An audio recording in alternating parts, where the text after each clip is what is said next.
I kind of made a thing to myself. I said to myself, I haven't been happy for a long time. So, in my life, every day, I'm going to make someone smile and laugh and help them. I mean, I kind of had the point where I was so down about things, and I kind of reached a point where I said, right, I don't want to keep living on like this, and I want to move forward with my life instead. Trying to make people smile is what it's all about, isn't it? Yeah. That's what life is. But yeah. Definitely. Hang on. Oh, backspace. I sometimes wonder about how well do other people know people that they know well? What defines being a friend? Do I know my friends as well or less well than other people know their friends? Do I engage in friendship to a level that other people do, or am I I suspect I'm quite self-contained in terms of I don't open up and share in the same way as some people do, but I don't really know because I can only ever be me.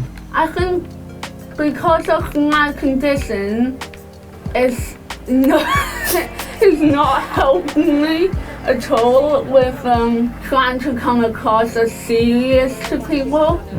Because they think, oh, she won't know what this is, or she won't understand. That's not the case. I'm fully capable of understanding and learning and stuff. Do you reckon people judge you for it before they met you? Definitely. What kind of ways have you done that? Maybe talk down to me sometimes, or just act like I can't. Missed out on friendships, stuff like that. It's a shame, really. It is. Let me just get out of this one area because I don't like the fact that I'm stuck in an area that Steve got stuck in, and that's where I am. I've got to do it on to there, the only place I'll let me put a portal. I can just leave.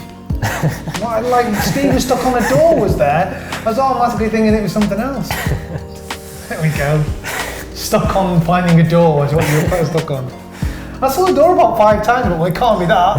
It can't be that, there's a door there. So are you recording? Yes. Oh great, you got all of that. Steve, you're a fool. Like for example, if somebody has got a kind of, is struggling sort of on a regular basis with their mental health, you kind of see people sort of stigmatising people in that, well, that's just what they're like when they're unwell. And everything is kind of framed around their mental health when it might just be someone's having a bad day, and it's not necessarily a mental health difficulty. They're getting depressed again, and then suddenly they're siloed off. It's almost as if people are looking at them through different vision almost. There's kind of there's like a filter. It's like that they are susceptible to their mental health sort of filter that's put across.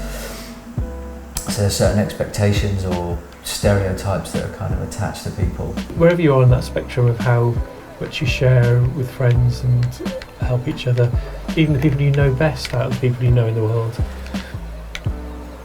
you can only know them so much because human beings are so multifaceted and complex, and the games we play to sort of weave the fabric that enables us to be around each other in social and work and everyday situations are so complex, and that you can know somebody for a very long time and spend a lot of time with them in sometimes challenging situations and so on and so forth, but still only really have a sense of them which is really just a snapshot or a photograph rather than a sense of anything deeper than that. Even with really good friends, I think it's quite possible that you wouldn't necessarily know what's going on, how their mental health is at a given time. Overall, are you confident that the whole situation around mental health will improve in the future? For sure. I mean, I think it improves all the time. Yeah, I'm quite positive about that.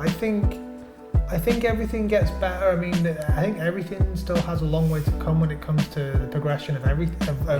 Like say, I always use the example of racism and homophobia. It's the same thing.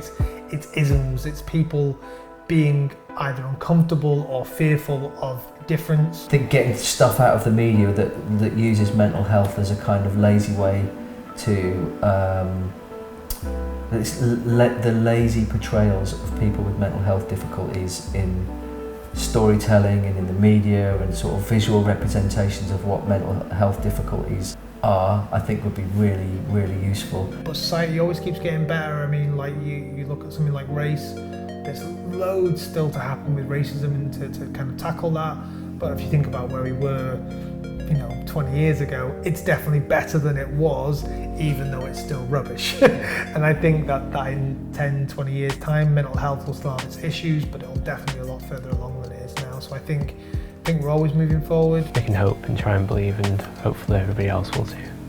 I think the fact that it's talked about now. Yeah. It's on the agenda, if you like. It's got a long way to go, but it's on the agenda. I don't think it was even on the agenda for a long time. It was the great unspoken.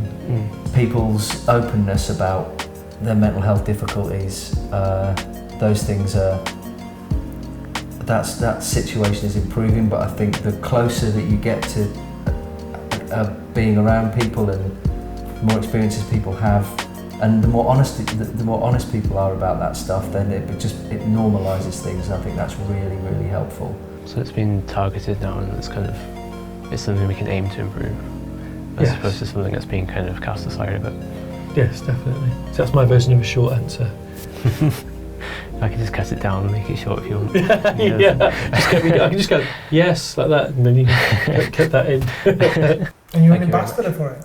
Sorry. Well, you're an ambassador for mental health, so hopefully as you get older you might get into a position where you can genuinely help that. You're already doing it with these videos.